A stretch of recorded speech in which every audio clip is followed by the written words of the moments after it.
Hello. Have you ever wondered what you could do if your dog ever had a serious diagnosis or even something as commonplace as aging? Like, what are the things that you can do along with what your vet recommends to help improve your dog's quality of life? Well, today I'd really like to take a bit of a dive into this topic and tell you the story of Sheba, a German Shepherd who had degenerative myelopathy, or DM as they call it. And in case we're meeting for the first time, my name is Mary DeBono, and this is the Easier Movement, Happier Dogs podcast. And thank you so much for being here, first of all. And let me tell you the story of Sheba. Sheba was a German Shepherd who was diagnosed with degenerative myelopathy, and that's often called DM, as I mentioned. And her people were so good, Terry and Jack. They were just like such proactive dog people. In other words, they, along with the veterinarians, were really doing their research, talking to a lot of different people. And I guess a few different people, I think actually it was their holistic vet who told them to contact me for added support. So the work I do never replaces veterinary care, but it could be a very useful adjunct. And most importantly is I teach you how to help your dog. So it's not about me having some kind of magical ability to help your dog and I'm the only one that can do that. It's no, I teach it to you. So that's what I did with Terry and Jack. I went to the house to work with Sheba, and if you know anything about DM, it causes a gradual, degeneration of the dog's movement. And they knew that, they understood that, but they wanted to do everything they could to support her as long as they could. And I give them so much credit. And there's a lot of you like that out there, right? You want to do everything you can to improve your dog's quality of life and help them have those long, happy, healthy lives. And Sheba's people were no exception. They wanted that as well. So first, they ended up, as her movement declined before I came into the picture, they did end up getting her a doggy wheelchair, which was really great. It was really helpful. And what was useful was I actually worked some of the time with Sheba in the wheelchair. So in other words, I was helping her learn how to use her body in the best way for the wheelchair so that she wasn't putting undue strain on other parts of herself, right? Because what happens, and I know I say this all the time, but it's so, so important. So I'm going to say it again. Dogs, just like humans, get into downward spirals or vicious cycle, you could call it. So in other words, one part is, injured, for example, or there's, a lack of mobility for whatever reason. And then the dog is compensating in other parts, and then those parts get strained. Those parts get sore. Those parts get injured, or the dog learns to tighten and brace, right? So then you keep getting this chain of compensations that happens that leads you further and further down a downward spiral. And this can be so debilitating for the dog. So the original insult, if you will, whether it's DM or an injury or something like that, that would have maybe caused obviously some problem for the dog. But it's often these compensations that continue and kind of build a head of steam on their own that really create a big problem. And in one of the episodes, I'll talk to you about a dog named Nikki. That's a dog that's in my book, Grow Young with Your Dog, and it's the last dog I talk about in chapter 7.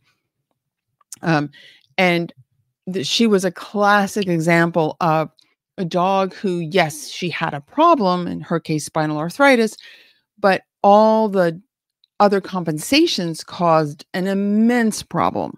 And once I was able to interrupt that, and I can go into the details when I talk about her specifically, she was like a brand new dog. It was crazy. Her vets were just amazed. So let's get back to Sheba. So it's the same thing. So what I wanted to do was to make sure that her quality of life and her abilities were as good as they could be for whatever stage of this journey she was on. So I did that by working with her with her body to optimize how she used the wheelchair. And I have another, I'll do another episode too about another dog with a wheelchair. I've worked with many dogs in wheelchairs, and some specifics that I did. But in Sheba's case, I want to talk to you about something else. What happened is, at one point, and this started before I came into the picture, she started having, just when she was lying down, these like uncontrollable muscle tremors. And, Sheba had a wonderful veterinary team. I just want to say that. She had a wonderful veterinary team. She had a holistic vet. She had an allopathic vet. I mean, these people spared no expense in taking care of their girl.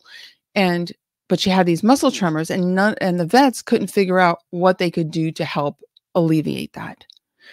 They tried different things, different medications, and they still would continue. So once she started to get the muscle tremors, they would just continue. And I don't know if they were painful per se, but they were unnerving. They were certainly not comfortable for her. You can see her eyes would get kind of, fearful, and her people, Terry and Jack, really didn't like them. They were just like, what can we do? This just looks so horrible.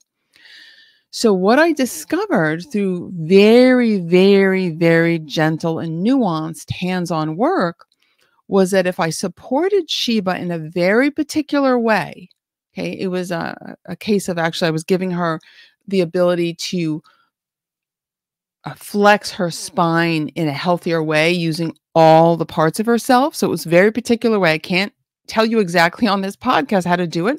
That's why I have a group program. But when I did that, the tremors would stop, and they would just completely stop. And if I held it for just, I don't know, maybe 30 seconds or so, then I could gently take my hands away, and those tremors would stop for hours. So, Terry and Jack were just like amazed. So I was able to teach them. They were very interested in learning how they could help their dog. And this is my mission, right? My mission is to teach you things that you can do to help your dog. Okay. So you could be anywhere in the world and you can help your dog. You don't have to be, it doesn't have to be me doing it. Right. So that's what I did with Sheba's people. Is I helped them, I taught them how to do this. And, it was kind of cool because one of the vets actually called me and was like, what did you do? How did you do that? How did you stop those tremors? So I actually taught her, which is pretty cool. So, and that's not to say that will work for every dog with muscle tremors or every dog with DM that has muscle tremors. It was specific to Sheba. And this is what I've done this work for more than 30 years, and I've learned how to gently explore and figure out how I can alleviate stress in that dog, physical stress, emotional stress, whatever it happens to be. In this case, it was actually a physical stress, again, part of that downward spiral she was in, that was like unnecessary. Like it didn't have to be there. It was a compensation because she was dealing with all these other disabilities, if you will, due to the DM. So by relieving that, right, it took pressure off of certain things, and the tremors would stop. And like I said, they would stop for quite a while. And then once her people knew what to do, if they started again, they would be able to very gently go over and help her with that. And then they would stop. So it helped Terry and Jack, as well as helping their dog Sheba, because everyone felt better when she just looked more comfortable, of course, and you could understand that, I'm sure. So, so again, my point is there are very particular things you can do with your hands to give your dog a sense of relief of effort, relief of strain, relief of discomfort. And by doing that, you can start to break this downward spiral or vicious cycle that dogs and humans, we get into it too, by the way, but they often fall prey to, right? And that can accelerate aging. It can accelerate infirmity. It can accelerate disability, right? And once you change that, once you interrupt that, it's amazing how things can get better. Even if the underlying diagnosis, like in this case with Sheba, DM, that's a pretty serious diagnosis. And, there's a journey that people go on with their dogs with that.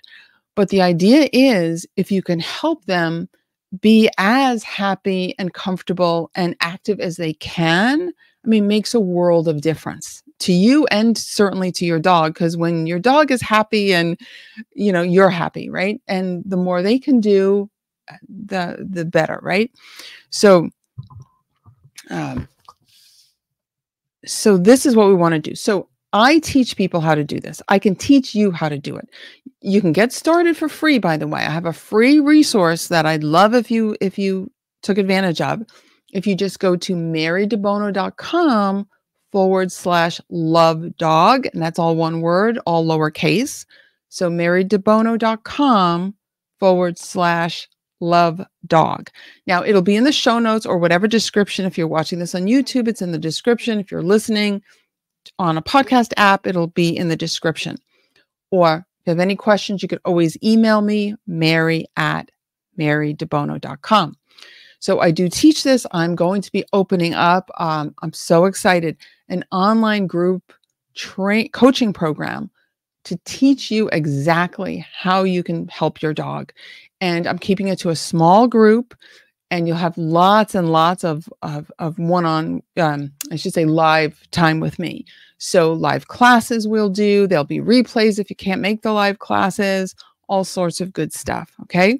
So if you sign up for the free training, you'll also be on my email list, and so make sure you watch out for my emails. Make sure you're getting them, because I'll announce when the doors open for that program and all the details. But the people that come in the first cohort are going to get the best deal. I'm going to tell you that right now.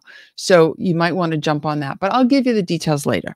In the meantime, go enjoy the free resources and learn how you can help your dog. And you can start helping your dog break out of a downward spiral that they may be in.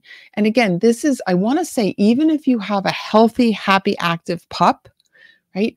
You still want to start doing this, right? You still want to, because this isn't even just about, once they have a diagnosis or once they get to a certain age of life where things start to slow down, then you want to intervene. No, no, no. You want to be a proactive member of your dog's team from the get-go.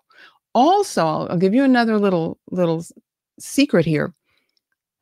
The sooner you expose your dog to you doing very gentle hands-on work with your dog, the more your dog will be super receptive to it when they really, really need it.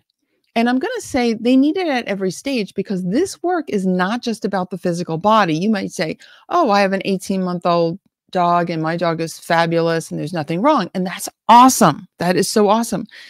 But did you know that this work, the work that I teach, actually builds your connection with your dog? And there's neuroscience behind it. And I talked about it in one of the previous episodes. But there's actually a way of deepening the bond with your dog, which is pretty cool. Okay. And the other thing is, it helps you and your dog get on the same page. It helps you and your dog communicate at a deeper level. It helps your dog focus more. So all these things will play a role in your ability to have a harmonious relationship with your dog. So this isn't just about physical disabilities, physical problems. It can also, I've seen this also help reduce the risk of your dog being injured. I'll explain why. Big part of the work that I'll teach you is helping your dog, again, get out of these compensatory patterns that they get into. So in other words, you can help your dog move in a more balanced way. And when you help your dog move in a more balanced way, they're more flexible. There isn't unnecessary strain on any one part. So it potentially can reduce the risk of injury, whether your dog is just, a fun-loving dog who races around chasing balls and things, or maybe your dog is a canine athlete. Maybe you do fly ball or agility or something like that, and you want to keep your dog, at the peak performance, right? You want their body and mind to be really at that peak stage. So this work can help with all of that. So it's very much about harmonizing the body and mind. That's a lot of the work I do. And very, very importantly, really deepening that connection and clarifying the communication with your dog. So it's super fun stuff. That's why I'm on such a mission to share this with you. So again, go to marydebono.com/love dog and pick up that free training. It's a video training, and then we'll talk again. So remember, just like Sheba's people, Terry and Jack, were so proactive in their dog's care, I wish the same for you and your dog. Okay, thank you so much for listening and joining me. And if you get any value from this podcast, please feel free to leave a review. Good reviews really help us get in front of more people so that more dogs and their people benefit from this. So 5-star review would be so much appreciated. And I read every review, so you might get a shout out on the show too. And feel free to email me and let me know what you want me to talk about. I have a whole list of stuff I talk about, but I'm always open to more suggestions. So maybe I could talk about something that will help you and your dog very directly. So thank you again for being here. Can't wait to share more and hope you have a wonderful day. Bye for now.